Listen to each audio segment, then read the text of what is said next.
अच्छा, एक चीज़ थी ज़िंदगी में ना पुरसुकून रहने के बहुत सारी चीज़ें हैं जिनको समझना पड़ता है।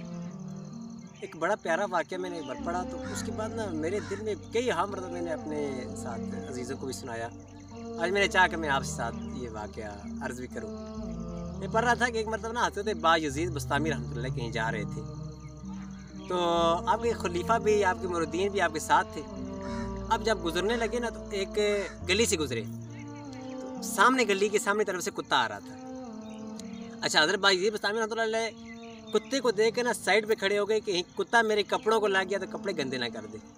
अब जैसे किले में साइड पे खड़े हुए, अब कुत्ता आया और काबे के पास गुजरने लगा ना तो भौंकने शुरू हुआ और भौंक के वो चला गया।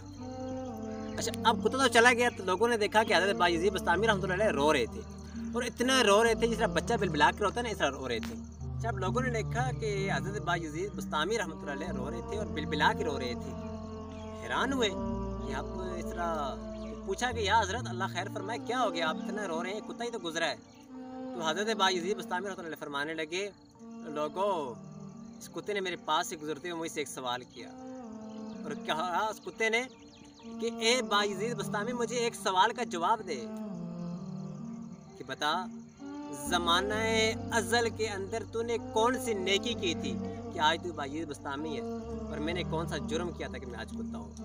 आज अगर हम इस चीज़ को समझ आए ना, तो हकीकत है कि हमारी बहुत सारी परेशानियाँ, बहुत सारे मसाइल, बहुत सारी टेंशन हम जो लेके बैठे होते हैं ये दूर हो जाएंगी, क्योंकि हमारी हकीकत में हम देखें हमने क्या काम किया था। कोई ऐसी कोई इबादत की थी, रियाजत की थी कि रब ने हमें इंसान पैदा कर दिया? नहीं, बल्कि ये मेरे रब ने जब चाहा, मैं अल्लाह पाक ने पैदा होते ही सबसे ज़्यादा अफजल मखलूक पैदा किया। तो हम जितना रब का शुक्र अदा करेंगे ना, अल्लाह पाक और देगा, ला इन शकरतुम ला अज़ीद।